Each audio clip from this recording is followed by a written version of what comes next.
next topic we are starting is remoting, or also known as remote execution. Okay, so remoting is basically accessing a remote system to perform tasks. That's the easiest and the simplest definition.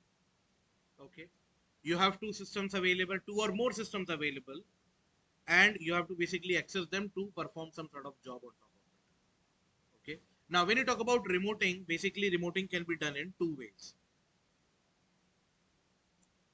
Can be done in two ways. Okay, we can perform remoting in two ways.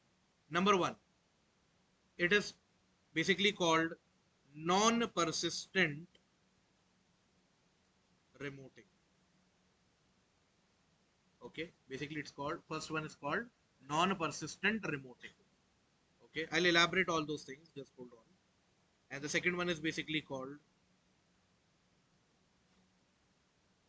persistent remoting. These are two different types of remotings that we have in PowerShell. Now, what exactly these two things are? When you talk about non-persistent remoting, basically here connection is for limited time only. Okay, meaning you have one server available, you have one client available. Okay, let me explain it with a diagram.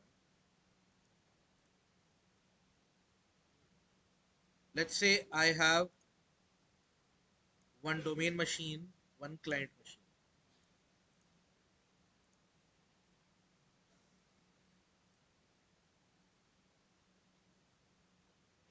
I have a domain controller machine over here, and this is my member server.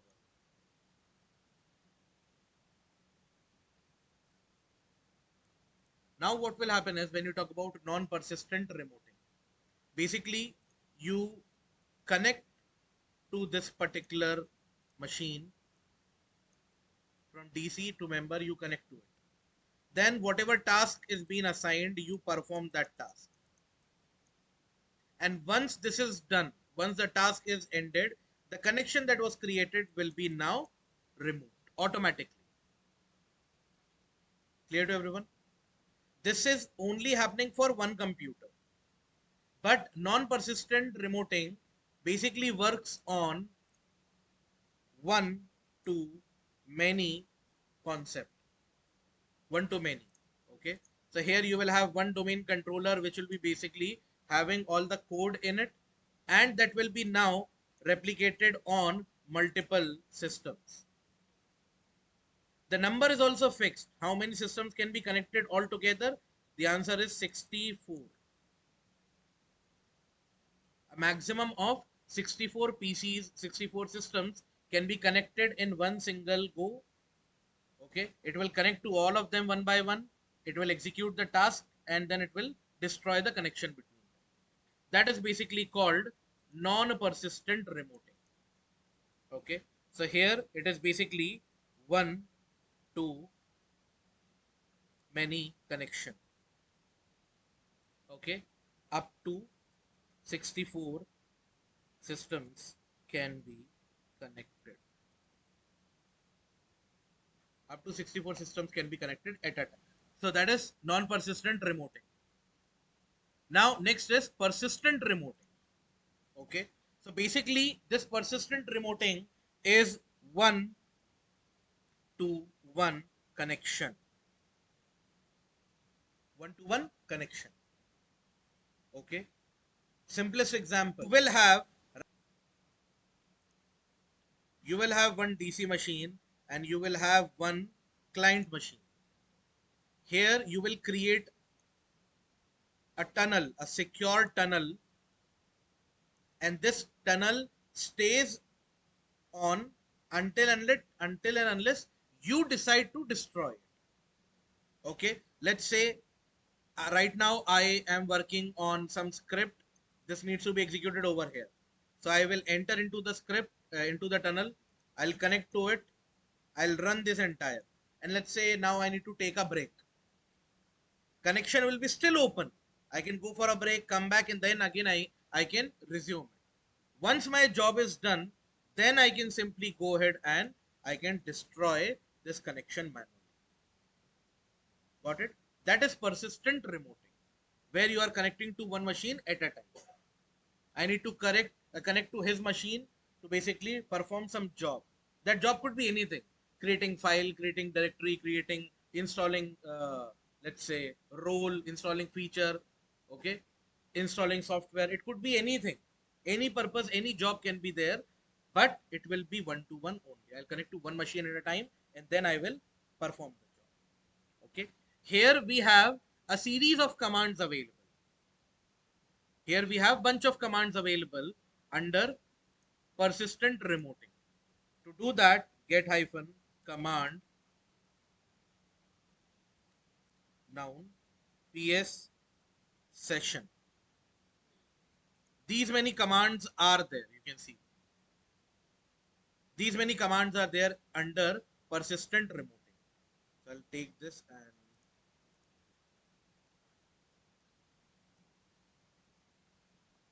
okay. So whatever commands you are getting, you can use any one of them or any of them to deal with it. Got it now? So this is regarding your remoting. Now how to practically work with it. Let's start first with non-persistent remoting. Okay. To do this, I told you there is only one command available. Invoke hyphen command. Now invoke hyphen command basically accepts multiple parameters. Pay attention and then I will give you time to work with it. Invoke command basically requires different parameters like first parameter computer name.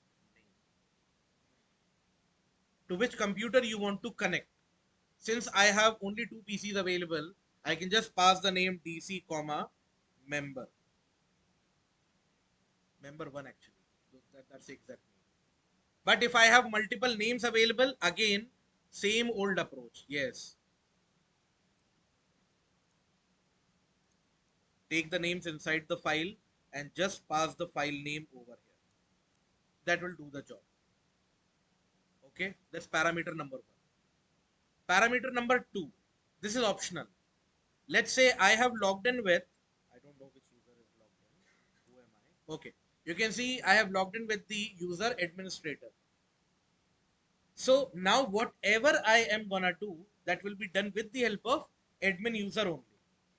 But let's say I have in my system, I've created a user called G2. So now I need to run this entire task with G2 user. Then in that case, I can use another parameter called credentials. Remember credentials? The same small window will pop up. Write your username, write your password, you are done with it. Got it? But this is totally optional. If you don't write it, it will by default take training backslash administrator. If you want to change the user, then credentials you have to apply. But let's say you do not have the permission to run anything, but G2 user has permission to run everything. Then these credentials will be required. So first we'll see with credential and then without credential, how basically it works out. Last parameter, the most important parameter, hyphen script block. The script block basically contains all the commands that needs to be executed on remote machines. So you have to create a scope like this. Got it? Now whatever you want, that will be done inside this particular block only. Let's say I want to create new folder, new hyphen item type is gonna be directory. path is gonna be C colon backslash, and name, do you want to give any folder name? Sorry.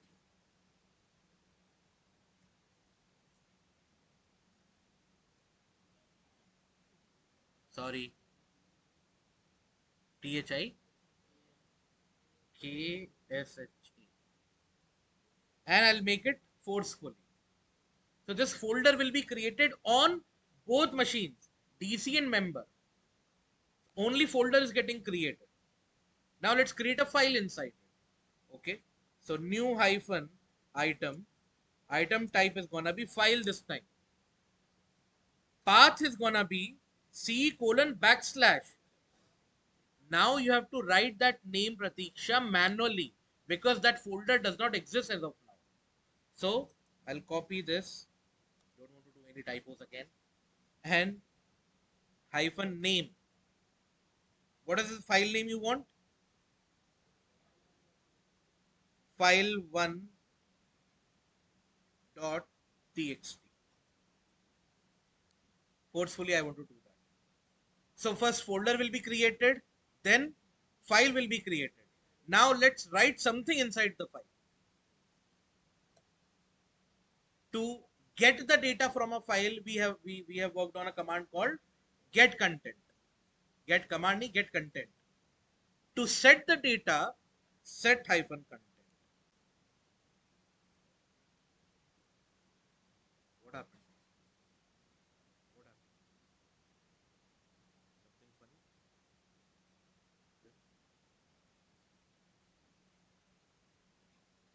Please.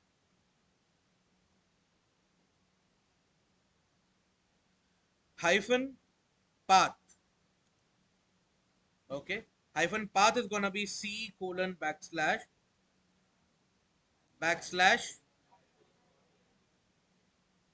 name. Acha, name is not there, then we have to provide the file name only.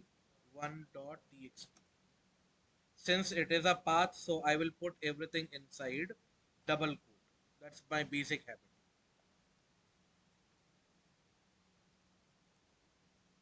Okay. And value means now what you want to write inside the file. So last of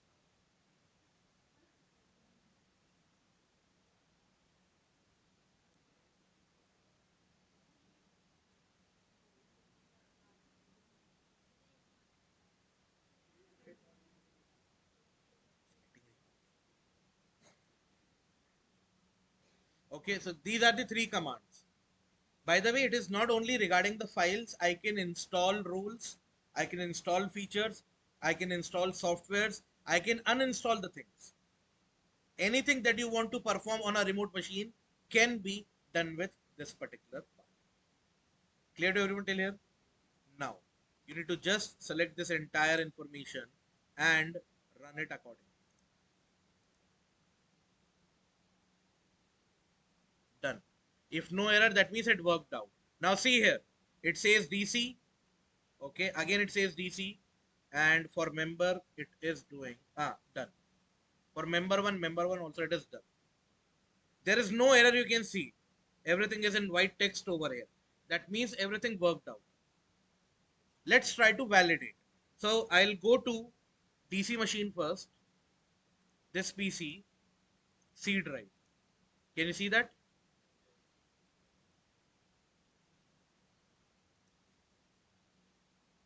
Visible? Can you see the file?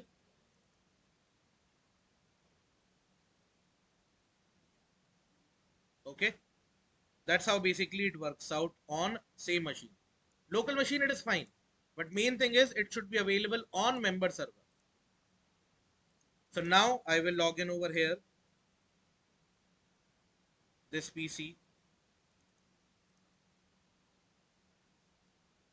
Can you see it? So here you can see now the data is available. Clear to everyone? Okay. This is how basically the remoting concept works out.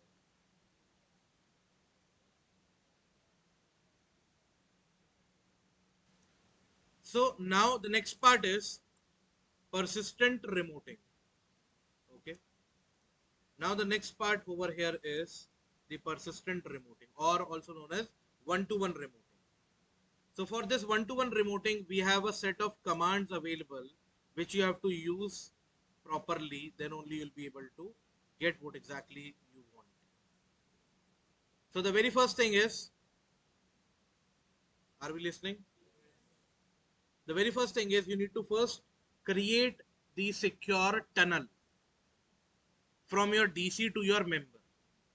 So for that we have a command called new hyphen ps session hyphen computer name, to which computer you want to create, member 1. You can give name for this particular connectivity. It's not mandatory, but name you can provide over here.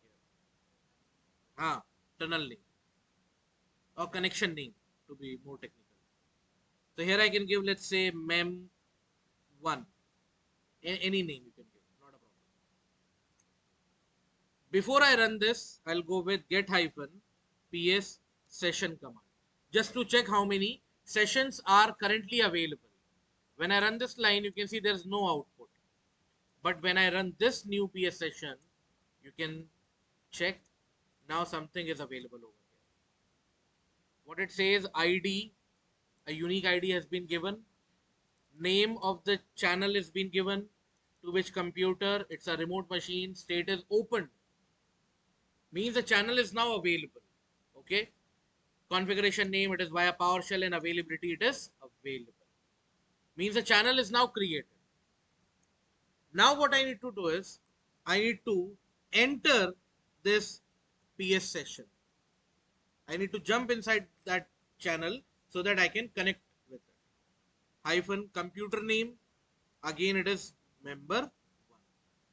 Now see what happens over here now. You can see, starts with PS C user so and so day 5, right? The moment I run the 30th command, can you see something different?